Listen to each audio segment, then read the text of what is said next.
ವೀಕ್ಷಕರೇ, ಇವತ್ತು ನಾವು ಮಂಡ್ಯ ಜಿಲ್ಲೆ ಶ್ರೀರಂಗಪಟ್ಟಣದಲ್ಲಿರುವಂತಹ ಚಂದ್ರವನ ಆಶ್ರಮದಲ್ಲಿದ್ದೀವಿ. ಇವತ್ತು ಅಖಂಡ ಮಹಾಯಾಗ ನಡೀತಾ ಇದೆ ಲೋಕ ಕಲ್ಯಾಣಕ್ಕಾಗಿ.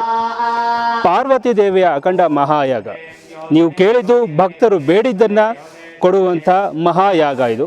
ಈ ಯಾಗದಲ್ಲಿ ಪಾಲ್ಗೊಂಡಂಥ ಪ್ರತಿಯೊಬ್ಬರು ಕೂಡ ಅವ್ರು ಏನು ಕೇಳ್ಕೊಳ್ತಾರೆ ಅದೆಲ್ಲವೂ ಕೂಡ ಪಾರ್ವತಿ ದೇವಿ ದಯಪಾಲಿಸ್ತಾಳಂತೆ.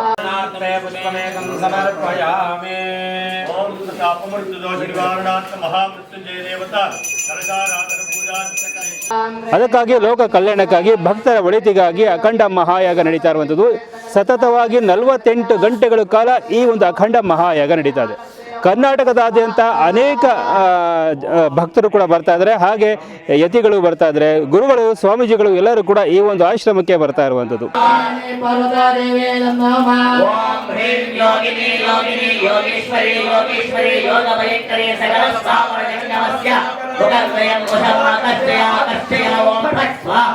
ಇದು ಕಾವೇರಿ ನದಿ ತೀರದಲ್ಲಿ ನಡೀತಾ ಇರುವಂತಹ ಅಖಂಡ ಮಹಾಯಾಗ. ಇದು ಭಕ್ತಿ ಭಾವದಿಂದ ಅದು ನಡೀತಾ ಇರುವಂಥದ್ದು. ನಾನು ಹೇಳಿದ್ನಲ್ಲ ಆವಾಗಲೇ 2 ದಿನಗಳು, ಹಾಗಾದರೆ 48 ಗಂಟೆಗಳು ಕೂಡ ನಡೀತಾ ಇರುವಂಥ ಇದು ಮಹಾಯಾಗದಲ್ಲಿ ತಾವೆಲ್ಲರಿಗೂ ಕೂಡ ಸ್ವಾಗತವನ್ನು ಬಯಸ್ತಾ ಇದ್ದಾರೆ ಸ್ವಾಮೀಜಿಗಳು. ಶ್ರೀ ಶ್ರೀ ಶ್ರೀ ತ್ರಿನೇತ್ರಮ್ಮ ಅಂತ ಶಿವಗಿ ಮಹಾಸ್ವಾಮೀಜಿಗಳ ದಿವ್ಯ ಆಶೀರ್ವಾದದೊಂದಿಗೆ ಅನೇಕ ಭಕ್ತರು ಆಶೀರ್ವಾದವನ್ನು ಪಡ್ಕೊಳ್ತಾ ಇರುವಂಥದ್ದು. ಇನ್ನು ಇತಿಹಾಸ ಇರುವಂಥ ಈ ಒಂದು ಚಂದ್ರವನ ಆಶ್ರಮದ ಈ ಒಂದು ಪುಣ್ಯ ಭೂಮಿಯಲ್ಲೂ ಕೂಡ ಇವತ್ತು ಭಕ್ತಾದಿಗಳು ಕೂಡ ಆಗಮಿಸಿದ್ದಾರೆ. ತಮ್ಮ ತಮ್ಮ ಇಷ್ಟಾರ್ಥವನ್ನು ಅವರು ಅಮ್ಮನಲ್ಲಿ ಬೇಡ್ಕೊಳ್ತಾ ಇದ್ದಾರೆ. ಸೊ ಈಗ ನೀವು ನೋಡ್ತಾ ಇದ್ದೀರಾ ಹಿಂದ್ಗಡೆ ಮಹಾಯಾಗ ನಡೀತಾ ಇರುವಂಥದ್ದು. ತ್ರಿನೇತ್ರಮ್ಮ ಅಂತ ಶಿವಗಿ ಮಹಾಸ್ವಾಮಿಗಳ ಆಶೀರ್ವಾದದೊಂದಿಗೆ ಅವರ ದಿವ್ಯ ಸಾನ್ನಿಧ್ಯದೊಂದಿಗೆ ನಡೀತಾ ಇರುವಂಥ 48 ಗಂಟೆಗಳ ಮಹಾಯಾಗ. ಸೊ ಕೂಡ ನೋಡಿರ್ಬೋದು, ಇದು ಚಂದ್ರಮೌಳೇಶ್ವರ ಸ್ವಾಮಿಯ ಸನ್ನಿಧಿ. ಸಾಕ್ಷಾತ್ ಪಾರ್ವತಿ ದೇವಿನೇ ನೆಲೆಸಿರುವಂಥ ಚಂದ್ರಮೌಳೇಶ್ವರ ಸ್ವಾಮಿಯ ಸನ್ನಿಧಿ, ಪಾರ್ವತಿ ನೆಲೆಸಿದರೆ ಅನ್ನುವಂಥ ಪ್ರತೀತಿಯೂ ಕೂಡ ಇದೆ. ಹಾಗೆ ಈ ಒಂದು ನೆಲಕ್ಕೆ, ಈ ಒಂದು ಪುಣ್ಯಭೂಮಿಗೆ ಬಂದಂಥ ಅದೆಷ್ಟೋ ಭಕ್ತರಿಗೆ ಒಳಿತ ಕೂಡ ಆಗಿದೆ. ಸೊ ಅನೇಕ ಭಕ್ತಾದಿಗಳು ಕೂಡ ರೈಟ್ ನ್ಯೂಸ್ ಜೊತೆ ತಮ್ಮ ಒಳಿತನ್ನು ಹಂಚಿಕೊಂಡಿದ್ದಾರೆ.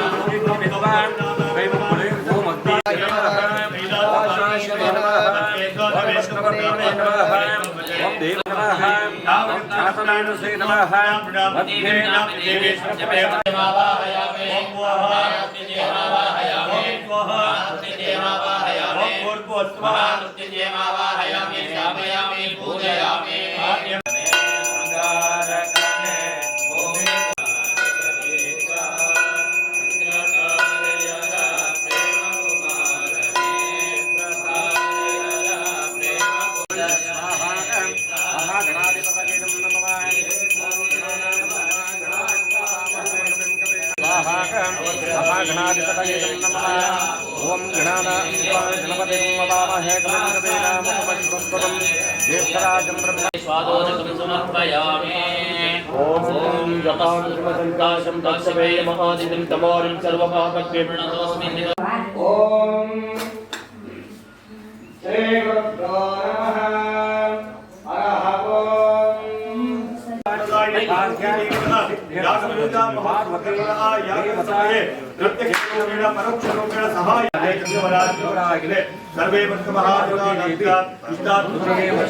सर्वे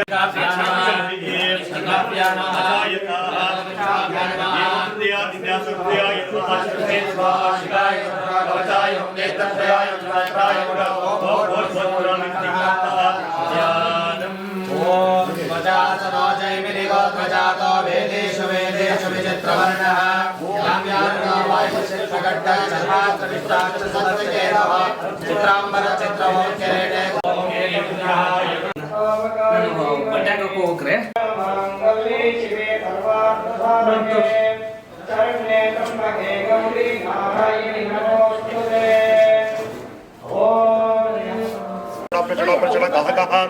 वमोम वंदय वंदय गातय गातय प्रातय प्रातय अघोरस्त्र नमो नमः।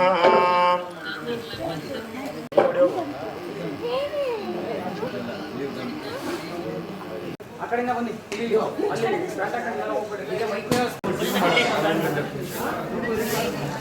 ನೋಡ್ರಿ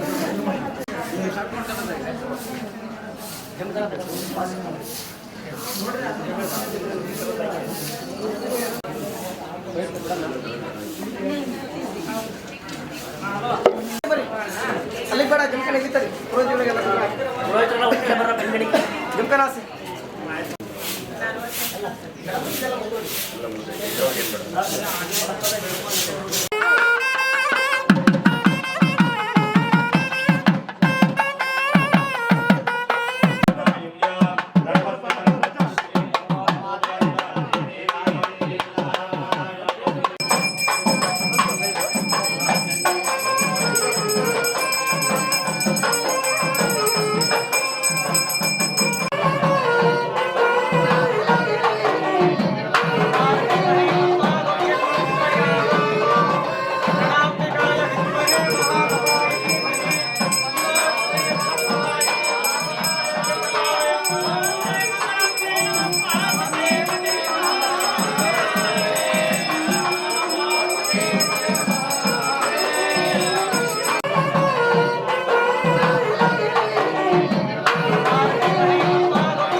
इत्यग्निं प्रतिष्ठाप्य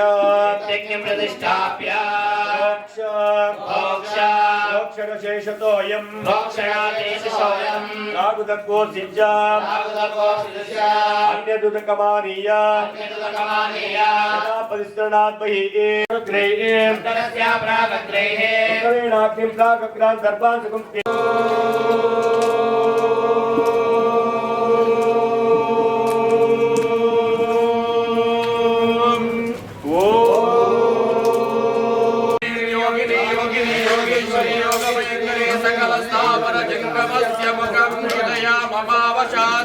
आकर्षय आकर्षय ओम फट स्वाहा ममावशात् आकर्षय आकर्षय ओम फट स्वाहा ओम ह्रीं योगिनी ओम फट स्वाहा पर्वतादेवे नमः ओम ह्रीं योगिनी योगिनी योगेश्वरी योगेश्वरी योगभयंकरी सकल स्थावर नमस्या भुगर्भयं भुजमाकर्षय आकर्षय ओम फट स्वाहा आकर्षय ओम फट स्वाहा पर्वतादेवे नमः ओम ह्रीं योगिनी योगिनी योगेश्वरी योगेश्वरी योगभयंकरी सकल स्थावर जंगमस्य योगेश्वरी योगभयंकरी सकल स्थावर जंगमस्य मुगर्भयं भुजमाकर्षय आकर्षय ओम फट स्वाहा पर्वतादेवे नमः आकर्षय आकर्षय ओम फट स्वाहा पर्वतादेवे नमः ओम ह्रीं योगिनी योगिनी योगेश्वरी योगेश्वरी योगीश्वरी योगीश्वरी योगभयंकरे सकल स्थावर जंगमस्य मुगर्भयं भुजमाकर्षय आकर्षय ओम फट स्वाहा ओम भुजमाकर्षय आकर्षय ओम फट स्वाहा ओम ह्रीं योगिनी योगिनी योगेश्वरी योगेश्वरी योगेश्वरी योगभयंकरे सकल स्थावर जंगमस्य योगेश्वरी योगेश्वरी योग भयंकरे सकल स्थावर नमस्य मुखहृदयं वशमाकस्य आकस्य ओम फट् स्वाहा ओम ह्रीं योगिनी योगिनी योगेश्वरी योगेश्वरी योग भयंकरे सकल स्थावर ओम ह्रीं योगिनी योगिनी योगेश्वरी योगेश्वरी योग भयंकरे सकल स्थावर नमस्य मुखहृदयं ओम ह्रीं योगिनी योगिनी योगेश्वरी योगेश्वरी योग भयंकरे सकल स्थावर नमस्य ಅಹಂಕಾರ ಈ ಗೇಟ್ ಒಳಗೆ ತರಲೇಬೇಡ. ಎಲ್ಲ ಅಧಿಕಾರಿಗಳನ್ನ ಎಲ್ಲ ಇದನ್ನ ಅಲ್ಲಿ ಹೊರಗಿಟ್ಟು ಈ ಯಾಗಕ್ಕೆ ಬಂದ್ರೆ ಮಗು ತರ ಬನ್ನಿ, ಮಕ್ಕಳ ತರ ಇರಿ, ಮಕ್ಕಳ ತರ ಬೇಡ್ಕೊಳ್ಳಿ, ಮಕ್ಕಳ ತರ ಹೋಗ್ರಿ. ನಿಮ್ಗೆ ಒಳ್ಳೇದು ಹಾಗೇ ಆಗ್ತದೆ. ನೋಡ್ಬಾರ್ದು. ಯಾರು ಮಕ್ಕಳ ತರ ಬೇಡೋದಿಲ್ಲ, ಮಕ್ಕಳ ತರ ಇರೋದಿಲ್ಲ, ಅದು ನಾನು ಮನೆ ಅಲ್ಲ. ನಾನು ನಿಮ್ಮೆಲ್ಲರ ಪರವಾಗಿ ತಾಯಿ ಬೇಡ್ಕೊಳ್ತೀನಿ. ಆಮೇಲೆ ಇದು 40 ಗಂಟೆ ಯೋಗ ಯಾಗ. ಯಾರು ಆತರ ಪಡ್ಬೇಡ್ರೆ ಅವಶ್ಯಕತೆ ನಿಧಾನ ಸಮಾಧಾನದಿಂದ ಪಡ್ಕೊಳ್ಳಿ. ಅಲ್ಲಿ ಹೇಳಿದೀವಿ ಏನಂತಂದ್ರೆ 208 ಸಲ ವೀಸಾಕ್ಬೇಕು ಒಂದು ಬ್ಯಾಚ್. 3/4 ಗಂಟೆ ಟೈಮ್ ಬೇಕಾಗ್ತದೆ ಒಂದೊಂದು ಬ್ಯಾಚ್ ಕುತ್ಕೊಂಡಾಗ. ಹಾಗೆ ನಾವು ಸಹಕಾರ ಕೆಲವೊಬ್ರು ಕೊಟ್ಟಿರ್ತಾರೆ, ಅವರಿಗೆ ಒಂದು ನಮಸ್ತೆ. ನಾವು 2021ರಲ್ಲಿ ನವರಾತ್ರಿ ಉತ್ಸವಕ್ಕೆ ಬಂದಿದ್ವಿ. ಸಂತಾನ ಪ್ರಾಪ್ತಿಗೋಸ್ಕರ ಪೂಜೆ ಮಾಡಿಸ್ಕೊಂಡು ಹೋಗಿದ್ವಿ. 2 ವರ್ಷ ಆದಮೇಲೆ ನಮಗೆ ಮಗು ಆಗಿದೆ. ಈಗ ಮಗುಗೆ 1.25 ವರ್ಷ. ಪಾರ್ವತಿ ದೇವಿ ದಯದಿಂದ ನಮಗೆ ಮಗಳು ಹುಟ್ಟಿದ್ದಾಳೆ. ಈ ಆಶ್ರಮಕ್ಕೆ ಮತ್ತು ಸ್ವಾಮೀಜಿಯವರಿಗೆ ತುಂಬ ಧನ್ಯವಾದಗಳು. ओम ह्रीं योगिनी योगिनी योगेश्वरी योगेश्वरी ओम ह्रीं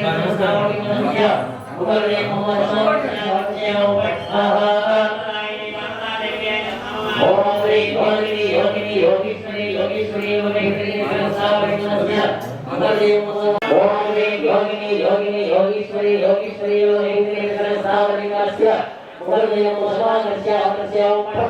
नमस्य मुखहृदयं मम वशमाकर्ष्य आकर्ष्य ओम फट् स्वाहा मुखहृदयं वशमाकर्ष्य आकर्ष्य ओम फट् स्वाहा ओम ह्रीं योगिनी योगिनी योगेश्वरी योगेश्वरी योग भयंकरे सकल स्थावर नमस्य मुखहृदयं वशमाकर्ष्य आकर्ष्य ओम फट् स्वाहा ओम ह्रीं आकर्ष्य ओम फट् स्वाहा ओम ह्रीं योगिनी योगिनी योगेश्वरी योगेश्वरी योग भयंकरे सकल स्थावर नमस्य मुखहृदयं वशमाकर्ष्य आकर्ष्य ओम फट् स्वाहा ओम ह्रीं योगिनी योगिनी योगेश्वरी योगेश्वरी योग भयंकरे सकल स्थावर नमस्य मुखहृदयं वशमाकर्ष्य आकर्ष्य सकल स्थावर नमस्य मुखहृदयं वशमाकर्ष्य आकर्ष्य ओम फट् स्वाहा योगिनी योगिनी योगेश्वरी योगेश्वरी योग भयंकरे सकल स्थावर नमस्य मुखहृदयं वशमाकर्ष्य आकर्ष्य ओम फट् आकर्ष्य ओम फट् स्वाहा ओम ह्रीं योगिनी योगिनी नमस्य मुखहृदयं वशमाकर्ष्य आकर्ष्य ओम फट् योगेश्वरी योगेश्वरी योग भयंकरी फलप्रदायिनी पार्वती नमः। ओम ह्रीं योगिनी योगिनी योगेश्वरी देवताय नमः। भयंकरे सकल स्थावर नमस्य मुखहृदयं मम वशमाकर्ष्य आकर्ष्य ओम फट् स्वाहा फलप्रदायिनी पार्वती देवताय नमः। योगिनी योगिनी योगेश्वरी योगेश्वरी योग भयंकरे सकल स्थावर नमस्य मुखहृदयं मम वशमाकर्ष्य आकर्ष्य ओम फट् स्वाहा फलप्रदायिनी पार्वती देवताय नमः। भयंकरे सकल स्थावर नमस्य मुखहृदयं मम वशमाकर्ष्य आकर्ष्य ओम फट् स्वाहा फलप्रदायिनी पार्वती देवताय नमः। योगेश्वरी योग भयंकरे सकल पार्वती देवताय नमः। ओम ह्रीं योगिनी योगिनी योगेश्वरी योगेश्वरी भयंकरे सकल स्थावर नमस्य मुखहृदयं मम वशमाकर्ष्य आकर्ष्य फट् स्वाहा योगेश्वरी योग भयंकरी सकल स्थावर नमस्य मुखहृदयं मम वशमाकर्ष्य आकर्ष्य फट् स्वाहा फलप्रदायिनी पार्वती देवताय नमः।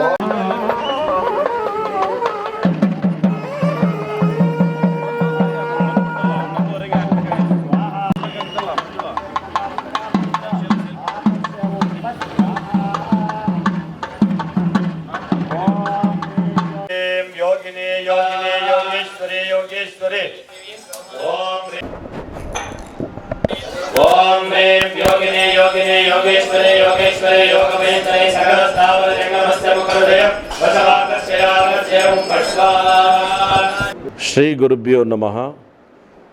ಈ ಒಂದು ಸಂದರ್ಭದಲ್ಲಿ ಇವತ್ತು ಅಖಂಡ ಯಾಗ ಬೆಳಗಿನಿಂದ ವಿಶೇಷವಾಗಿ ಎಲ್ಲ ಕಾರ್ಯಕ್ರಮಗಳು ನಡೀತಾ ಇದೆ. 11:15 ಸರಿಯಾಗಿ ಅಖಂಡ ಯಾಗದ ಫಲಪ್ರದಾಯಿನಿ ಪಾರ್ವತಿ ಮಾತೆಯ ಬೀಜಾಕ್ಷರದ ಯಾಗ ಪ್ರಾರಂಭ ಆಗಿದೆ.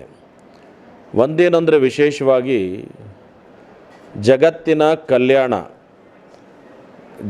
ಕಲ್ಯಾಣ ಅಂತಂದರೆ ಇಂದಿನ ದಿನಮಾನಗಳಲ್ಲೆಲ್ಲ ನೆನೆಸ್ಕೊಂಡ್ರೆ ನಮ್ಮ ಊರಿಗೆ ಒಳ್ಳೆಯದಾಗಲಿ ಅಂತ ಕೇಳ್ತಿದ್ದ ಜನ ತುಂಬ ಇದ್ದರು, ನಮ್ಮ ನಾಡಿಗೆ ಒಳ್ಳೆಯದಾಗಲಿ ಅಂತ ತುಂಬ ಇದ್ದರು, ನಮ್ಮ ದೇಶಕ್ಕೆ ಒಳ್ಳೆಯದಾಗಲಿ ಅನ್ನೋರು ತುಂಬ ಇದ್ದರು. ನನಗೇನೂ ಆಗದಿದ್ರೂ ಪರವಾಗಿಲ್ಲ, ನಮ್ಮ ಅಣ್ಣಂಗೆ ಒಳ್ಳೆಯದಾಗಲಿ ಅನ್ನೋರು ಭಾಳ ಜನ ಇದ್ದರು. ಈಗ ಏನಾಗಿದೆ ಅಂತಂದರೆ ನನಗೆ ಕೆಟ್ಟದ್ದಾಗಿದೆ ಅಂತಂದರೆ ಒಬ್ಬ ಇನ್ನೊಬ್ಬರಿಗೂ ಕೆಟ್ಟದ್ದಾಗಲಿ ಅಂತ ಹರಿಸುವಂಥವ್ರು ತುಂಬ ಜನ ಈಗಿದ್ದಾರೆ. ದೇಶ ಪ್ರೇಮ, ನಾಡಿನ ಪ್ರೇಮ ಅತ್ಯಂತವಾಗಿ ಎಲ್ಲದಕ್ಕಿಂತ ಮಾತೃಪ್ರೇಮ ಪಿತೃಪ್ರೇಮನೇ ಕಡಿಮೆ ಆಗಿರಬೇಕಾದ್ರೆ ಇನ್ನು ದೇಶ ಪ್ರೇಮ ಹೆಂಗೆ ಬರಬೇಕು? ಜನರಿಗೆ ಹೆಂಗೆ ಬರಬೇಕು? ನಾನು ಭಾಳ ಸಲ ಹೇಳ್ತೀನಿ, ಯಾವಾಗಲೂ ಯಾರು ದೂರದೃಷ್ಟಿಯಿಂದ ಯೋಚನೆ ಮಾಡ್ತಾರೋ, ನಮ್ಮ ಭಾರತೀಯ ಸಂಸ್ಕೃತಿ ಸನಾತನ ಧರ್ಮ ಕಲಿಸಿದ್ದೇನೆಂದರೆ ಸರ್ವೇ ಜನ ಸುಖಿನೋ ಭವಂತು, ಎಲ್ರಿಗೂ ಒಳಿತಾಗಲಿ ಅಂತ ಬಯಸುವ ಸಂಸ್ಕೃತಿಯಿಂದ ಬಂದವರು ನಾವು. ಸಹಿಷ್ಣುತೆಯ ರಾಷ್ಟ್ರ ಅಂದರೆ ಭಾರತ. ಯಾವ ಬೇರೆ ಬೇರೆ ಧರ್ಮದವ್ರನ್ನ ಒಪ್ಕೊಂಡಂಥ ಸಂಸ್ಕೃತಿ ನಮ್ಮದು. ಹಂಗಿರಬೇಕಾದ್ರೆ ಸನಾತನ ಧರ್ಮ ಅಂತ ಅಂದರೆ ಯಾರಿಗೂ ನೋವು ಕೊಡೋದಂಥದ್ದು ಅಲ್ಲ, ಯಾರಿಗೂ ಹಿಂಸಿಸೋದು ಅಂಥದ್ದಲ್ಲ. ಪ್ರತಿಯೊಂದು ಧರ್ಮದವರಿಗೂ ಸಹ ನಮಗೆ ಸನಾತನ ಧರ್ಮ ಅಂತಂದರೆ ಎಲ್ಲ ಧರ್ಮದವರನ್ನು ಅಪ್ಪಿಕೊಂಡು ಆಶ್ರಯ ಕೊಟ್ಟ ತಾಣ ಯಾವುದಾದ್ರೂ ಇದೆ ಅಂತ ಅಂದರೆ ಅದು ಭಾರತ ದೇಶ. ನಮ್ಮ ಋಷಿ ಮುನಿಗಳೆಲ್ಲ ನಾವೇನು ಹೊಸ್ತೇನು ಮಾಡ್ತಾ ಇಲ್ಲ. ಹಿಂದಿನ ಕಾಲದಲ್ಲಿ ಭಾಳಷ್ಟು ಜನ ಕಾಡು ಬೆಟ್ಟ ಗುಡ್ಡಗಳಲ್ಲಿ ಇವತ್ತು ಇದ್ದಾರೆ. ಅನೇಕ ತಪಸ್ಸು ಮಾಡಿ ಈ ದೇಶಕ್ಕೆ ಒಳ್ಳೆಯದಾಗಲಿ ಅಂತ ಪ್ರಾರ್ಥನೆ ಮಾಡ್ತಿದ್ರು. ಹಾಗಾಗಿ ಇವತ್ತು ಸಹ ನಾವು 208ನೇ ವಾರ, ನನ್ನ ಮೌನದ ವಾರ. ಇಂಥ ಸಂದರ್ಭದಲ್ಲಿ ಈಗ ಮುಂದೆ ನಡೆಯುವ ದುರ್ಘಟನೆಗಳು ಈ ದೇಶಕ್ಕಾಗಲಿ ನಾಡಿಗಾಗಲಿ ವಿಶ್ವಕ್ಕಾಗಲಿ ಆಗಬಾರ್ದು ಅಂಥೇಳಿ ಅಖಂಡ ಯಾಗವನ್ನು ಮಾಡುವಂಥ ಸಂದರ್ಭದಲ್ಲಿ ಅವು ಉತ್ಪತ್ತಿಗಳಾಗ್ತವೆ. ಒಂದಕ್ಕೊಂದು ಕನೆಕ್ಷನ್ ಸಿಕ್ಕದಂಥ ಸಂದರ್ಭದಲ್ಲಿ ಭೂಮಿ ಒಳಗೆ ಹೋಗಿ ಭೂಕಂಪ ಆಗುವ ತಡೆಯೋ ಶಕ್ತಿ ಇದೆ ಇದಕ್ಕೆ. ಹಾಗೆ ಆಕಾಶಗಳಲ್ಲಿ ಬರುವಂಥ ಸಮಸ್ಯೆಗಳನ್ನು ತಡೆಯೋ ಶಕ್ತಿ ಇದೆ, ಗಾಳಿಯಿಂದ ಬರೋ ಸಮಸ್ಯೆಗಳನ್ನು ತಡೆಯೋ ಶಕ್ತಿ ಈ ಯಾಗಕ್ಕಿದೆ ಅನ್ನೋ ಮಾತನ್ನು ಹೇಳಲಿಕ್ಕೆ ನಾನು ಬಯಸ್ತೀನಿ.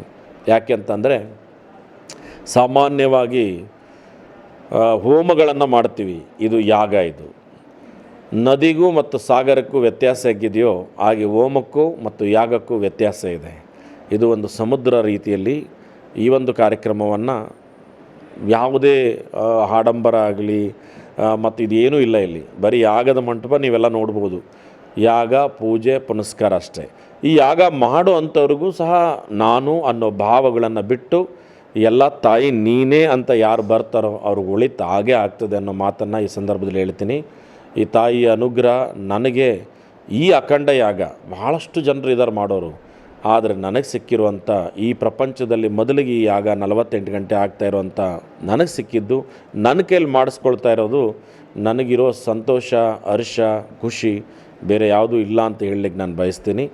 ಇನ್ನೂ ನಿತ್ಯ ದಾಸೋಹ ನಡೀತಾ ಇದೆ. ಇಲ್ಲಿ ಭಾಳಷ್ಟು ಜನ ಭಕ್ತರು ಬರ್ತಾ ಇದ್ದಾರೆ, ಸ್ವಾಮೀಜಿ ಊಟ ಏನು ಈ ಥರ ಇದೆ, ಇಷ್ಟೊಂದು ಚೆನ್ನಾಗಿದೆ ಅಂತ ಹೇಳ್ತಾ ಇದ್ದಾರೆ. ನಮ್ಮ ಬರೋ ಭಕ್ತರಿಗೆ ಊಟದ ವ್ಯವಸ್ಥೆ 48 ಗಂಟೆನೂ ಇರಬೇಕು ಅನ್ನೋದು ನನ್ನ ಆಶಯ. 48 ಗಂಟೆ 1 ನಿಮಿಷನೂ ನಿಲ್ಲಲ್ಲ. ಕರೆಕ್ಟಾಗಿ ಮಂಗಳವಾರ 11:30ಕ್ಕೆ ಪೂರ್ಣಾವತಿ. ಅನೇಕ ಜನ ಸಾಧು ಸಂತರು ಬರ್ತಾರೆ, ಅನೇಕ ಜನ ಗಣ್ಯರು ಬರ್ತಾರೆ. ಪೂರ್ಣಾವತಿಯನ್ನು ಮಾಡಿ ಸಮಸ್ತ ಜನರಿಗೂ, ಸಮಸ್ತ ನಾಡಿಗೂ, ರಾಷ್ಟ್ರಕ್ಕೂ ವಿಶ್ವಕ್ಕೂ ಒಳ್ಳೆತನ ಬಯಸುವಂಥ ಒಂದು ದೃಶ್ಯ. ಅದನ್ನು ಕಣ್ಣು ತುಂಬ್ಕೊಳ್ಳಿ, ಬನ್ನಿ ಎಲ್ಲರೂ ಭಾಗವಹಿಸಿ, ಕೈ ಜೋಡಿಸಿ. ಯಾಕೆಂದರೆ ಒಳ್ಳೆ ಕೆಲಸ ಯಾರು ಮಾಡ್ತಾರೋ ಅವರಿಗೆ ನೀವೊಂದು ಕೈ ಜೋಡಿಸಿದ್ರೆ ಅದಕ್ಕೆ ನಿಮಗೂ ಫಲ ಸಿಗ್ತದೆ ಅನ್ನೋ ಮಾತನ್ನು ಈ ಸಂದರ್ಭದಲ್ಲಿ ಹೇಳಲಿಕ್ಕೆ ನಾನು ಬಯಸ್ತೀನಿ. ಮಂಜುಳಾ ಅಂಥೇಳಿ ನಾವು ಬೆಂಗಳೂರಿಂದ ಬರ್ತಾಯಿದ್ವಿ. ಬಟ್ ಇಲ್ಲಿ 3 ಸರಿ ಆಯಿತು ನಾವು ದೇವಸ್ಥಾನಕ್ಕೆ ಬರ್ತಾ ಇರೋದು. ಬಟ್ ಇಲ್ಲಿ ಬಂದಾದಮೇಲೆ ಮನಸ್ಸಿಗೆ ಹಿಂಗೆ ಸಮಾಧಾನ ಆಗುತ್ತೆ ಅಂದರೆ ಎಷ್ಟೇ ಟೆನ್ಷನ್ ಇದ್ದರೂ ಇಲ್ಲಿ ಬಂದು ಫ್ರೀಯಾಗಿ ಆಗಿಬಿಡ್ತೀವಿ. ಬಟ್ ಅಲ್ಲಿ ಇನ್ನೊಂದು ಏನಂದರೆ ಗುರುಗಳ ಆಶೀರ್ವಾದ ಏನು ಹೇಳಿದರೂ ನಮ್ಗೆ ಸಕ್ಸಸ್ ಆಗಿದೆ. ಇನ್ನೊಂದು ಏನಪ್ಪ ಅಂತ ಹೇಳಿದ್ರೆ, ನದಿ ಇರೋದ್ರಿಂದ ಇಲ್ಲಿ ಬಂದೆಲ್ಲ ವಾತಾವರಣ ಸ್ವಲ್ಪ ಮಾನಸಿಕವಾಗಿರೋರು ಸಹ ಇಲ್ಲಿ ಸರಿ ಹೋಗ್ತಾರೆ. ಅಷ್ಟು ಒಳ್ಳೆ ವಾತಾವರಣ ಇದೆ. ಆದ್ದರಿಂದ ನಮಗೇನಂತ ಹೇಳಿದ್ರೆ, ನಾವು ಯಾವಾಗಲೂ ಬೇರೆ ಕಡೆ ರೆಸಾರ್ಟು ಅದು ಇದು ಅಂತ ಓಡಾಡೋದಕ್ಕಿಂತ ಇಲ್ಲಿ ಬರಬೇಕು ಅನ್ನೋ ಆಸೆ ನಮಗೆ ತುಂಬ ಚೆನ್ನಾಗಿ. ಇಲ್ಲಿ ಬಂದರೆ ನಮಗೆ ಮನಸ್ಸಿಗೆ ಶಾಂತಿ ಸಿಗುತ್ತೆ. ನಾನು ಕೇಳೋದು ಏನಂತ ಹೇಳಿದರೆ, ಇಲ್ಲಿ ಬರೋದ್ರಿಂದ ನಮಗೆ ಮನಸ್ಸಿಗೆ ಶಾಂತಿನೂ ಸಿಗುತ್ತೆ. ಬಟ್ ಇಲ್ಲಿ ಯಾವುದೇ ವಾತಾವರಣ ನೋಡಿದರೂ ನಮಗೆ ಇಲ್ಲಿದ್ದಂಗೆ ಆಗಲ್ಲ. ಮಠದಲ್ಲಿ ಬಂದಿದ್ದು ನಾವು ಇಲ್ಲಿದೆಲ್ಲ ನೋಡ್ಕೊಂಡು ಸಂಸ್ಕಾರ ಕಲಿಬೇಕು. ಗುರುಗಳ ಹತ್ರ ಬಂದಾಗ ಸಂಸ್ಕಾರ ಕಲಿಬೇಕು. ಆ ಸಂಸ್ಕಾರ ನಮ್ಮ ಮಕ್ಕಳಿಗೂ ಹೇಳ್ಕೊಡ್ಬೇಕು. ಎಲ್ಲ ಜನಕ್ಕೂ ಒಳ್ಳೇದಾಗಬೇಕು ಅನ್ನೋದು ನಾನು ಹೇಳೋಕೆ ಬಯಸ್ತೀನಿ. ಇಷ್ಟು ಹೇಳಿ ನಾನು ಎಷ್ಟು ತಿಂಗಳಿಂದ ಬರ್ತಾ ಒಂದು 3 ಮಂತ್ ಆಯ್ತು ಸರ್ ಬರ್ತಾ ಇರೋದು. ಈಗ ಯಾಗದಲ್ಲಿ ಪಾಲ್ಗೊಳ್ತಾ ಹೌದು, ಯಾಗದಲ್ಲಿ ಬೆಳಗ್ಗೆಯಿಂದನೇ ಇದ್ವಿ. ಬಟ್ ಪ್ರಸಾದ ಇಲ್ಲೆಲ್ಲ ಫುಡ್ ಕೊಡ್ತಾ ಇರೋದು ನೋಡಿದ್ರೆ ಯಾವ ದೇವಸ್ಥಾನದಲ್ಲೂ ನಾವು ಈ ಥರ ಊಟ ಮಾಡಿಲ್ಲ. ಬಟ್ ಚೆನ್ನಾಗಿದೆ ಎಲ್ಲ ವಾತಾವರಣ. ಎಷ್ಟೇ ಜನ ಬಂದ್ರೂ ಬೆಳಗಿಂದ ಸಾಯಂಕಾಲದವರೆಗೂ ಪ್ರಸಾದ ಇರುತ್ತೆ. ಬಟ್ ಇಲ್ಲಿ ಮೇಂಟೆನೆನ್ಸು ಹಾಗೆ ಇದೆ. ಅಪ್ಪರ ಆಶೀರ್ವಾದ ಅಂತೂ ಇಲ್ಲಿ ಸಣ್ಣ ಮಕ್ಕಳಿಂದ ಹಿಡಿದು ದೊಡ್ಡವ್ರು ಬಂದರೂ ಇಲ್ಲಿ ಪ್ರಶಾಂತವಾಗಿದ್ದು ಹೋಗುವಂಥ ವಾತಾವರಣ. ಗುರುಗಳು ಏನು ಆಶೀರ್ವಾದ ಮಾಡಿದ್ರು? ಗುರುಗಳು ಆಶೀರ್ವಾದ ಮಾಡಿದ್ದು ಆಗ್ತಾ ಇರುತ್ತೆ. ಬಟ್ ಏನು ಕೇಳ್ತಾರೆ? ನನ್ನ ಮಕ್ಕಳ ಬಗ್ಗೆ ಕೇಳ್ಕೊತ ಇರ್ತಿದ್ದೆ. ಮಗಳು ಒಬ್ಬಳು ಈಗ MBBS 3rd ಇಯರ್ ಮಾಡ್ತಿದ್ದಾಳೆ. ಒಬ್ಬ ಮಗ ಮಂಗಳೂರಲ್ಲಿ ಓದ್ತಿದ್ದಾನೆ, ಒಬ್ಬ ಮಗ ಮನೆಯಲ್ಲೇ ಇದ್ದಾನೆ. ಎಲ್ಲ ಒಳ್ಳೇದಾಗಲಿ ಗುರುಗಳೇ, ನೀವು ನಿಮ್ಮ ಆಶೀರ್ವಾದ ಮಾಡಿ ನಮ್ಮ ಮಕ್ಕಳನ್ನ ಇಲ್ಲೇ ಸಂಸ್ಕಾರದಲ್ಲಿ ಬಂದು ಬೆಳಿಬೇಕು ಅನ್ನೋದು ನಾವು ಕೇಳ್ಕೊತೀವಿ ಗುರುಗಳೇ ಅಂತೀವಿ. ಆಯ್ತಮ್ಮ ನೀವು ಹೇಳ್ದಂಗೆ ಆಗುತ್ತೆ ಅಂತ ಗುರುಗಳು ಹೇಳಿದ್ದಾರೆ. ಅದು ಆಗ್ತಾ ಇದೆ. ಈಗ ಮಹಾಯಾಗದಲ್ಲಿ ಪಾಲ್ಗೊಳ್ತಾ ಇದ್ದೀವಿ. ಹೌದು. ಮಹಾಯಾಗದಲ್ಲಿ ಯಾವ ಥರ ಪಾಲ್ಗೊಂಡಿದ್ದೀರಾ? ಇಲ್ಲ, ಇದೇ ಫಸ್ಟ್ ನಮಗೆ. ಅಂದರೆ ಆ ಟೈಮ್ ಫೀಲ್ ಹೇಗೆ? ಅಲ್ಲಿ ಫೀಲ್ ಇರುತ್ತೆ. ಬಟ್ ಅದು ಯಾಗ ಮಾಡುವಾಗ ನಮಗೆ ಅದು ಮನಸ್ಸಿಗೆ ಶಾಂತಿ ಅಂತ ಸಿಗುವಾಗಲೇ ನಮಗೆ ಗೊತ್ತಾಗುತ್ತೆ, ನಾವು ಈ ಥರದ ಸಂಸ್ಕಾರದಲ್ಲಿ ಬರಬೇಕಪ್ಪ, ನಾವೆಲ್ಲೆಲ್ಲೋ ಇದ್ದೀವಿ ಅಂತ ನಮಗೆ ಅನಿಸುತ್ತೆ. ಬಟ್ ಬರೋ ಭಕ್ತರು ಸಹ ಇಲ್ಲಿ ಬಂದು ಆ ಸಂಸ್ಕಾರದಲ್ಲಿ ಇದ್ದು ಅದನ್ನು ಕಲಿಬೇಕು ಅನ್ನೋದು ನಮ್ಮ ಅನಿಸಿಕೆ. ಏನು ಹೆಸರು? ಯಶಸ್ವಿನಿ ಅಂತ. ನಾನು 3rd ಇಯರ್ ಮೆಡಿಕಲ್ ಸ್ಟೂಡೆಂಟ್, ಬೆಂಗಳೂರಲ್ಲಿ ಓದ್ತಾ ಇದ್ದೀನಿ. ಈಗ ಅಮ್ಮ ಮಾತಾಡ್ತಾ ಹೇಳ್ತಾ ಇದ್ರು, ಟೈಮ್ ಸಿಕ್ಕರೆ ಪಿಕ್ನಿಕ್ಕು ಅದು ಇದೆಲ್ಲ ಹೋಗ್ತಾರೆ. ಬಟ್ ಈ ಥರ ಆಶ್ರಮಕ್ಕೆ ಬಂದಾಗ ನಮ್ಮ ಸಂಸ್ಕೃತಿನೂ ಕೂಡ ಹೆಚ್ಚಾಗುತ್ತೆ, ಮನಸ್ಥಿತಿನೂ ಕೂಡ ಹೆಚ್ಚಾಗುತ್ತೆ, ನೆಮ್ಮದಿನೂ ಸಿಗುತ್ತೆ ಅಂತ ಏನು ಹೇಳ್ತೀರಾ? ನನಗೂ ಅಲ್ಲಿ ಕಾಲೇಜೆಲ್ಲ ಮುಗಿಸ್ ಬಂದಾದ್ಮೇಲೆ ವೀಕೆಂಡ್ ಒಂಥರ ಚೆನ್ನಾಗಿದೆ. ಇಲ್ಲಿ ರಿವರ್ ಎಲ್ಲ, ನದಿ ಎಲ್ಲ ಇರುತ್ತಲ್ಲ. ಸೊ ನಮಗೂ ಒಂಥರ ಮನಃಶಾಂತಿ ಸಿಗುತ್ತೆ ಇಲ್ಲಿ ಬಂದಾಗ. ಸೊ ಗುರುಗಳ ಆಶೀರ್ವಾದದಿಂದ ಇಲ್ಲಿದ್ದು ವೀಕೆಂಡ್ಸ್ ಒಂದೊಂದು ಸಲ ಬಂದಾಗ ಇದ್ಬಿಟ್ಟು ಹೋಗ್ತೇವೆ. ಯಾವತ್ತಿಲ್ಲ, ಇವತ್ತೇ ಫಸ್ಟ್ ಟೈಮ್. ತುಂಬ ಚೆನ್ನಾಗಿತ್ತು. ಬೆಳಗಿಂದ ಶಾಂತವಾಗಿತ್ತು. ಎದ್ಬಿಟ್ಟು ಎಲ್ಲ ಸ್ನಾನ ಮಾಡಿ ದೇವ್ರಿಗೆ ಮಡಿಯಿಂದ ಕೂತ್ಕೊಂಡೆಲ್ಲ ಪೂಜೆ ಮಾಡಿದ್ವಿ. ಹಾಂ, ಅಷ್ಟೇ. ಹಾಂ, ನಾನು ಕೂತಿದ್ದೆ. ಹೌದು. ನನ್ನ ಸ್ಟಡೀಸ್ ಚೆನ್ನಾಗಾಗಲಿ, ನನ್ನ ಸ್ಟಡೀಸ್ ಎಲ್ಲ ಚೆನ್ನಾಗಾಗಲಿ, ಅಮ್ಮ ಅಪ್ಪನೂ ಚೆನ್ನಾಗಿರಲಿ ಅಂತ ಅಷ್ಟೇ ಕೇಳ್ತೀನಿ. ಸೊ ನೀವು ಯಾಗದಲ್ಲಿ ಕೂತ್ಕೊಂಡ್ರಲ್ಲ, ಸೊ ಎದುರುಗಡೆ ಬರ್ತಿರೋಂಥ ಅಷ್ಟು ಜನ ಪೂಜಾರಿಗಳಾಗಿರ್ಬೋದು, ಆ ಮಂತ್ರ ಘೋಷ ಇದನ್ನು ನೀವು ಸ್ವತಃ ಅನುಭವಿಸ್ತಾ ಇದ್ದಾಗ ನಿಮ್ಗೆ ಏನು ಅನಿಸ್ತಾ? ಎನರ್ಜಿ ಒಂಥರ ಡಿಫ್ರೆಂಟ್ ಆಗಿರುತ್ತೆ. ಫುಲ್ ಪಾಸಿಟಿವ್ ಎನರ್ಜಿ ಇರುತ್ತೆ. ಬೆಳಗ್ಗೆ ಆ ಫ್ರೆಶ್ ಗಾಳೀಲಿ ನಾವು ಕೂತ್ಕೊಂಡೆಲ್ಲ ಪೂಜೆ ಮಾಡಿದಾಗ ತುಂಬ ಚೆನ್ನಾಗಿ ಅನಿಸ್ತು. ದೊಡ್ಡ ಯಾಗದಲ್ಲಿ ಯಾವತ್ತೂ ಕೂತಿರಲಿಲ್ಲ? ಇಲ್ಲ, ಇದು 48 ಗಂಟೆ ಯಾಗ. ಸೊ ಇದೇ ಮೊದಲು ಕೂತದ್ದು. ಹೌದು. ದೇವಸ್ಥಾನಗಳ ಹೋಗ್ತಿದ್ರು? ಹಾಂ, ಹೋಗ್ತೀವಿ. ಇಲ್ಲ, ಹೋಮಕ್ಕೂ ಯಾಗಕ್ಕೂ ಅದೇ ಯೋಗ ಇದನ್ನೇನಂತಾರೆ, ಹೋಮಕ್ಕೂ ಮತ್ತು ಯಾಗಕ್ಕೂ ತುಂಬ ವ್ಯತ್ಯಾಸ ಇದೆ. ಇಲ್ಲಿ ಬಂದಾಗ ಇವತ್ತು ಗೊತ್ತಾಯಿತು, ಅನುಭವಿಸಿ. ಚೆನ್ನಾಗಿ ಓದಿ MD ಮಾಡಿ ಅಂತ ಹೇಳಿದ್ದಾನೆ. ಹೆಸರು ಶೈಲಜಾ ಅಂತ, ಬೆಂಗಳೂರಿಂದ ಬಂದಿರೋದು. ಬೆಂಗಳೂರಿಂದ ಪಾರ್ವತಿ ಯಾಗಕ್ಕೋಸ್ಕರ ಮತ್ತು ಗುರುಗಳ ಆಶೀರ್ವಾದಕ್ಕೋಸ್ಕರ. ತುಂಬ ಚೆನ್ನಾಗಿದೆ ಇಲ್ಲಿ ವಾತಾವರಣ. ತುಂಬ ಪಾಸಿಟಿವ್ ಫೀಲಿಂಗ್ಸ್ ಇದೆ, ಪಾಸಿಟಿವ್ ವೈಬ್ರೇಷನ್ಸ್ ಇದೆ. ಈ ಥರ ಒಂದು ಸನಾತನ ಧರ್ಮದಲ್ಲಿ ನಮ್ಮ ಗುರುಗಳು ಇದನ್ನು ಮಾಡ್ತಾ ಇರೋದು ಮತ್ತು ಭಕ್ತರಿಗೆ ಅವಕಾಶ ಮಾಡಿಕೊಟ್ಟಿರೋದು ಇದು ನಮ್ಮ ಹೆಮ್ಮೆ ಅಂತ ಹೇಳೋಕ್ಕೆ ಇಷ್ಟಪಡ್ತೀನಿ. ಈಗ ಯಾಗ ನಡೀತಾ ಇದೆ 48 ಗಂಟೆಗಳ ಸತತವಾಗಿ ಹಗಲು ರಾತ್ರಿ ನಡೀತಾನೆ ಇರೋದು. ಹೌದು. ಇಲ್ಲಿ ನೀವು ಯಾಗದಲ್ಲಿ ನೀವು ಪಾಲ್ಗೊಂಡಿದ್ದೀರಾ? ಹೇಗೆ ಅನಿಸುತ್ತೆ ಪಾಲ್ಗೊಂಡಾಗ? ಹೌದು, ಪಾಲ್ಗೊಂಡಾಗ ನಮಗೆ ತುಂಬ ಪಾಸಿಟಿವ್ ಎನರ್ಜಿ ಅನಿಸುತ್ತೆ. ಅಂದರೆ ದೇವಿಯ ಆಶೀರ್ವಾದ, ಈ ಒಂದು ಸುಮಧುರ ವಾತಾವರಣದಲ್ಲಿ ನಾವೇ ಕಳೆದೋಗ್ತೀವಿ ಅಂತ ಹೇಳ್ಬೋದು. ಅಂದರೆ ಈ ಯಾಗನ ಮುಂದೆ ಕೂತ್ಕೊಂಡಾಗ ನಾವು ಅಗ್ನಿ ಸ್ಪರ್ಶನ ಅನುಭವಿಸಿದಾಗ ಸೊ ಆ ಗಾಳಿ, ಇದು ಪಂಚಭೂತಗಳು ಕೂಡ ಲೀನ ಆಗುವಂಥ ಒಂದು. ಹೌದು, ಖಂಡಿತ. ಪಂಚಭೂತಗಳು ಮತ್ತು ಈ ವಾತಾವರಣದಲ್ಲಿ ನೋಡಿ, ಇವತ್ತು ಇಷ್ಟು ಬಿಸಿಲು ಇರುವಂಥ ವಾತಾವರಣದಲ್ಲೂ ಕೂಡ ದೇವಿಯ ಆಶೀರ್ವಾದದಿಂದ ತಂಪಾಗಿದೆ. ಇಲ್ಲಿ ನದಿ ಮುಂದೆ ವಾತಾವರಣ, ಗಂಗಾದೇವಿ, ತುಂಬ ಚೆನ್ನಾಗಿ ಅನಿಸುತ್ತೆ ವಾತಾವರಣ. ಮಹಾಯಾಗದ ಇದೇ ಮೊದಲು ಪಾಲ್ಗೊಂಡಿದ್ದು? ಹೌದು, ಮಠಕ್ಕೆ ಬರ್ತಾ ಇದ್ವಿ. ಬಟ್ ಪಾರ್ವತಿ ಯಾಗದಲ್ಲಿ ಪಾಲ್ಗೊಂಡಿರೋದು ಇದೇ ಮೊದಲು. ಓಕೆ. ಸೊ ಪಾರ್ವತಿ ಯಾಗ ಅಂತಂದರೆ ಕೇಳಿದ್ದನ್ನು ಪೂರ್ಣಗೊಳಿಸ್ತಾಳೆ. ಹೌದು, ಜಗಜ್ಜನನಿ ಅಲ್ವಾ ಅವಳು. ನಮ್ಮ ಸಕಲ ಇಷ್ಟಾರ್ಥಗಳು ನೆರವೇರಲಿ, ತಾಯಿ ಆಶೀರ್ವಾದ ಸದಾ ಇರಲಿ, ಗುರುಗಳ ಆಶೀರ್ವಾದ ಇರಲಿ ಅಂತ ಬೇಡ್ಕೊಂಡ್ವಿ.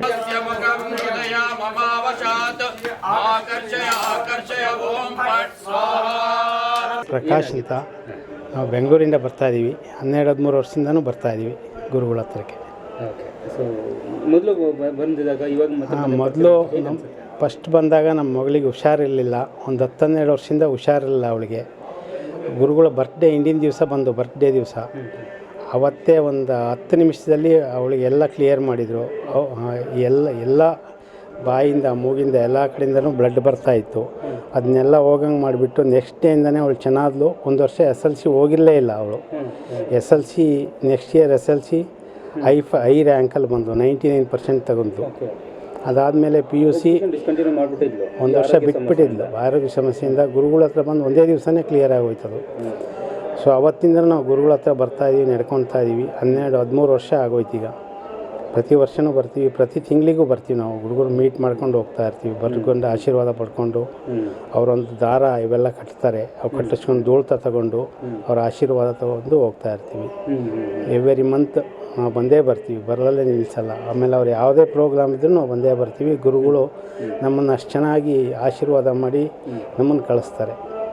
ಈ ಯಾಗದಲ್ಲಿ ಪಾಲ್ಗೊಂಡಿದ್ದೀರಾ? ಸೊ ಯಾಗದಲ್ಲಿ ಇದು 3ನೇ ಯಾಗದಲ್ಲಿ. ನಾವು ಫಸ್ಟ್ನೇ ಯಾಗದಲ್ಲಿ ಎಷ್ಟಿರಲಿಲ್ಲ, ಸೆಕೆಂಡ್ ಯಾಗದಲ್ಲಿ ಪಾಲ್ಗೊಂಡಿದ್ದು. ಆವಾಗಲೂ ಚೆನ್ನಾಗಿತ್ತು, ಒಳ್ಳೆಯದಾಯಿತು, ನಮಗೆ ಚೆನ್ನಾಗಿದ್ದೀವಿ. ಈಗಲೂ ಅಷ್ಟೇ. ಇವತ್ತು ಬಂದಿದ್ದೀವಿ ನಾವು. ಸೋಮವಾರ ಮಂಗಳವಾರ ಬರೋಕ್ಕಾಗಲ್ಲ ಅಂತ ಗುರುಗಳಿಗೆ ರಿಕ್ವೆಸ್ಟ್ ಮಾಡಿಕೊಂಡು ಆಯಿತು ಇವತ್ತೇ ಬಂದು ಹೋಗು ನೀನು ಅಂತ ಹೇಳಿದರು. ಸೊ ಇವತ್ತು ಈಗ ಯಾಗ ಮುಗಿಸ್ಕೊಂಡು ಹೊರಡ್ತೀವಿ ನಾವು ಗುರುಗಳ. ಮಗಳು ಬಂದಿದ್ದೀರಾ? ಮಗಳು ಬಂದಿಲ್ಲ, ಅವಳಿಗೆ ಇಂಜಿನಿಯರಿಂಗ್ MTech ಮಾಡ್ತಾಯಿದ್ದಾಳೆ ಈಗ. ಮಗನು ಈಗ ಏನು ತೊಂದರೆ ಇಲ್ಲ. ಅವತ್ತೇ ಲಾಸ್ಟ್ ಆಗೋಯ್ತು. ಈಗ 12 ವರ್ಷ 10 ನಿಮಿಷ ಆ ಥರ ಸರಿ ಮಾಡಿದರು ಅವರು. ಏನೂ ತೊಂದರೆ ಇಲ್ಲ. ನಮ್ಮ ಹತ್ರ ಒಂದು ಪೈಸಾ ದುಡ್ಡಿರಲಿಲ್ಲ ಆವಾಗ.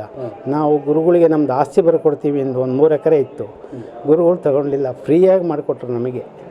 ಒಂದು ಪೈಸಾ ತೊಗೊಂಡಿಲ್ಲ ಅವರು, ನಮ್ಮ ಹತ್ರ ದುಡ್ಡೇ ತೊಗೊಂಡಿಲ್ಲ ಅವರು. ಆ ಥರ ಮಾಡಿದ್ದಾರೆ ನಮಗೆ. ಅವತ್ತಿಂದ ನಾವು ತಪ್ಪಿಸ್ತಾರೆ ಗುರುಗಳಿಗೆ ಮೀಟ್ ಮಾಡ್ಕೊಂಡು ಅವರ ಆಶೀರ್ವಾದ ತೊಗೊಂಡು ಹೋಗ್ತೀವಿ. ಅಷ್ಟು ಒಳ್ಳೆ ಗುರುಗಳು ಅಂದರೆ ಬಡವರ ಬಾದಾಮಿ ಅವರು. ಬಡವರಿಗೆ, ಕಷ್ಟದಲ್ಲಿರೋರಿಗೆ ಅಷ್ಟು ಇದು ಮಾಡ್ತಾರೆ ಅವರು ಗುರುಗಳು. ಅವ್ರ ಒಂದು ಆಶೀರ್ವಾದದಿಂದ ನಿಮ್ಮ ಮಗಳು ಇಷ್ಟೊಂದು ಚೆನ್ನಾಗಿ ಇಂಪ್ರೂವ್ ಆಯಿತು ಅಂದರೆ ಆಶ್ಚರ್ಯ ಅಂತ. ಆಶ್ಚರ್ಯ ಅಲ್ಲ, ಗುರುಗಳ ಆಶೀರ್ವಾದ. ಗುರುಗಳ ಆಶೀರ್ವಾದ ಹಂಗಿದೆ, ಅವ್ರ ಪವಾಡ ಹಂಗಿದೆ. ಅವ್ರು ದೊಡ್ಡ ಗುರುಗಳಿದ್ದಾರೆ, ಅವ್ರ ಪವಾಡ ಗುರುಗಳು ಇದು ಅವ್ರು ಅಷ್ಟು ಚೆನ್ನಾಗಿ ಏನು ಹೇಳ್ತಾರಲ್ಲ ಸಿದ್ಧಿಸ್ಕೊಂಡಿದ್ದಾರೆ. ಅಷ್ಟು ಚೆನ್ನಾಗಿ ಪವಾಡ ಸಿದ್ಧಿಸ್ಕೊಂಡಿದ್ದಾರೆ. ಅಷ್ಟು ಚೆನ್ನಾಗಾಗುತ್ತೆ. ನಾವು ಯಾವುದೇ ಕಷ್ಟ, ಈಗ ನಮ್ದು ಯಾವುದೋ ಒಂದು ನಮ್ಮ ಮಗುಗೆ ಆಪ್ರೇಷನ್, ಮೊನ್ನೆನೂ ನಮ್ಮದು ಲಾಸ್ಟ್ ಮಂತೂ ನಮ್ಮದೊಂದು ನಾಯಿಗೆ ಆಪ್ರೇಷನ್ ಇತ್ತು. ಅದು ಉಳಿಯೋಂಗೇ ಇರಲಿಲ್ಲ. ಗುರುಗೋಜಿ ಹಿಂಗೆ ಆಪ್ರೇಷನ್ ಇದೆ. ಯಾವತ್ತು ಅಂದರೆ ಇದು ಆಯುಧ ಪೂಜೆ ಹಿಂದಿನ ದಿವಸ ಗುರುಗಳಿಗೆ ಫೋನ್ ಮಾಡಿ ಹೇಳಿದು. ಅವರೊಂದು ಆಶೀರ್ವಾದ ಮಾಡಿದರು, ಏನೂ ಆಗಲ್ಲ. 10 ನಿಮಿಷದಲ್ಲಿ ಆಪ್ರೇಷನ್ ಆಯಿತು, ಚೆನ್ನಾಯಿತು. ಈಗಲೂ ಚೆನ್ನಾಗಿದೆ ನಾಯಿ. ಆ ಥರ ನಾವೇನೇ ಮುಗೀತು. ಏನು ತೊಂದರೆ ಇಲ್ಲ. ನಾನೇ ಸಾಕ್ಷಿ. ನಮ್ದು ಈಗೂ ಅವ್ರ ಆಶೀರ್ವಾದದಿಂದನೇ ನಾವು ಚೆನ್ನಾಗಿರೋದು. ದೇವರು ಅವರು. ನಾವು ಪ್ರೈವೇಟ್ ಕಂಪ್ನಿಯಲ್ಲಿ ಕೆಲಸ ಮಾಡ್ತಾಯಿದ್ದೀವಿ. ನನಗಲ್ಲೇ 62 ವರ್ಷ. ಬಟ್ ಆದ್ರೂ ಇನ್ನೂ ರಿಟೈರ್ಡ್ ಆಗಿಲ್ಲ. ಅಷ್ಟು ಚೆನ್ನಾಗಿದ್ದೀನಿ ಅಂದರೆ ಅವರ ಆಶೀರ್ವಾದ. ಬರ್ತೀನಿ, ಎವ್ರಿ ತಿಂಗಳು ಬರ್ತೀನಿ, ಆಶೀರ್ವಾದ ತೊಗೊಂಡು ಹೋಗ್ತೀನಿ ಗುರುಗಳ ಹತ್ರ. ಅವ್ರದ್ದೊಂದು ಧೂಳ್ತ ಒಂದು ಇದಿದ್ರೆ ಸಾಕು ನಮಗೆ.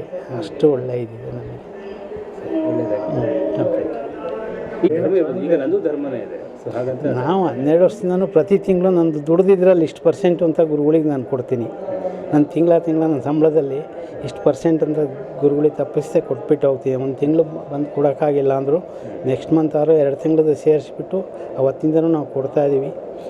ನಮ್ಮ ಧರ್ಮ ಅದು. ಈ ಸಂಸ್ಥೆ ಬೆಳಿಬೇಕಂದ್ರೆ ನಾವು ಅದನ್ನು ಕೊಡಲೇಬೇಕಂದ್ರೆ ಹೇಳ್ಕೋಬಾರ್ದು ಅಷ್ಟೇ. ಈಗ ನಿಮ್ಮ ಮಗಳು ಅನಾರೋಗ್ಯ ಬಂದಾಗ 10 ನಿಮಿಷದಲ್ಲಿ ವಾಸಿ ಮಾಡೋದು. ಅದೇ ಹಾಸ್ಪಿಟ್ಲ್ ಹೋಗಿದ್ದು ಲಕ್ಷಾಂತರ ರೂಪಾಯಿ ಎಷ್ಟಾಗ್ತದೆ? ಆಸ್ಪತ್ರೆಗೆ 40 ಲಕ್ಷ ಖರ್ಚು ಮಾಡಿದ್ದೀವಿ ನಾವು.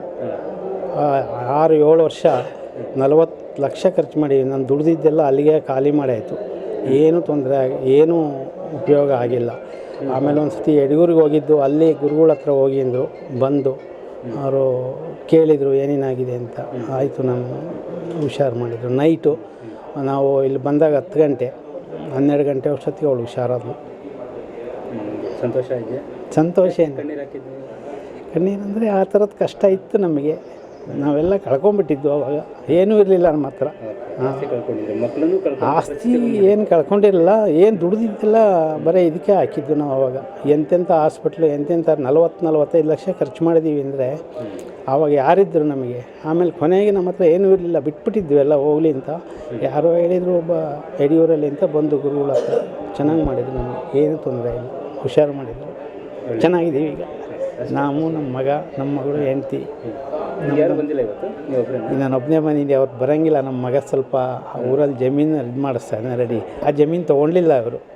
ಈಗ ಅವರೇ ಹೇಳಿ ಚೆನ್ನಾಗಿ ಮಾಡಿಸ್ತಾಯಿದ್ದೀವಿ. ಜಮೀನೆಲ್ಲ ಬೋರ್ ಹಾಕ್ಸಿ ಚೆನ್ನಾಗಿ ನೀವು ಅವರಿಗೆ ಆಸ್ತಿ ಕೊಡ್ತೀನಿ ಅಂತ ನೀವೇ ಹೇಳ್ಬಿಟ್ಟಿದ್ರೆ, ಗುರುಗಳು ನಾವೇ ತಂದುಕೊಟ್ಟು, ಪತ್ರ ಎಲ್ಲ ತಂದುಕೊಟ್ಟು ಗುರುಗಳ ಹತ್ರ. ಅವ್ರು ಇಸ್ಕೊಂಡಿಲ್ಲ.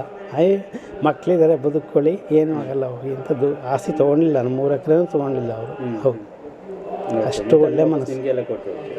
ತಗೊಳ್ಳೇ ಇಲ್ಲ, ಅವ್ರೇನು ಮುಟ್ಟಲಿಲ್ಲ ಒಂದು ಪೈಸನೇ. ಅವರು ನಮ್ಮ ಕಾಯಿಲೆ ಹುಷಾರು ಮಾಡೋಕ್ಕೆ ಏನು ತೊಗೊಳ್ಲಿಲ್ಲ. ಅವರು ಫ್ರೀಯಾಗಿ ಮಾಡಿಕೊಟ್ರು ನಮಗೆ. ಅವರೆಲ್ಲ ಖರ್ಚು ಹಾಕಿ ಅವರೇ ಹೋಮ ಇದು ಎಲ್ಲ ಮಾಡಿ, ಅಭಿಷೇಕ ಮಾಡಿ ಎಲ್ಲ ಕ್ಲಿಯರ್ ಮಾಡಿಕೊಟ್ರು ಅವಾಗ. ಒಂದು ವಾರ ನಮ್ಮ ಮಗಳು ಅವತ್ತು ಬಂದಿದ್ಲು. ಅವಾಗ ಬರ್ತಾಯಿದ್ವಿ. ಈಗ ಅಷ್ಟೇ 10 ನಿಮಿಷ ಸರಿ ಹೋಯ್ತು. ಆಮೇಲೆ ನೆಕ್ಸ್ಟ್ ಡೇಯಿಂದನೇ ಕಾಲೇಜಿಗೆ ಹೋದ್ಲು. ಇಲ್ಲೊಂದು ವಾರ ಉಳ್ಕೊಂಡಿದ್ರು, ಏನೇನೋ ಒಂದಿಷ್ಟು ಸ್ನಾನ ಅದು ಇದು ಅಭಿಷೇಕ ಅಂತ ಅಷ್ಟೇ ಬಿಟ್ಟರೆ ಇನ್ನೇನಿಲ್ಲ. ಆಮೇಲೆ ಏನು ತೊಂದರೆ ಇಲ್ಲ, ಹುಷಾರಾಯ್ತು.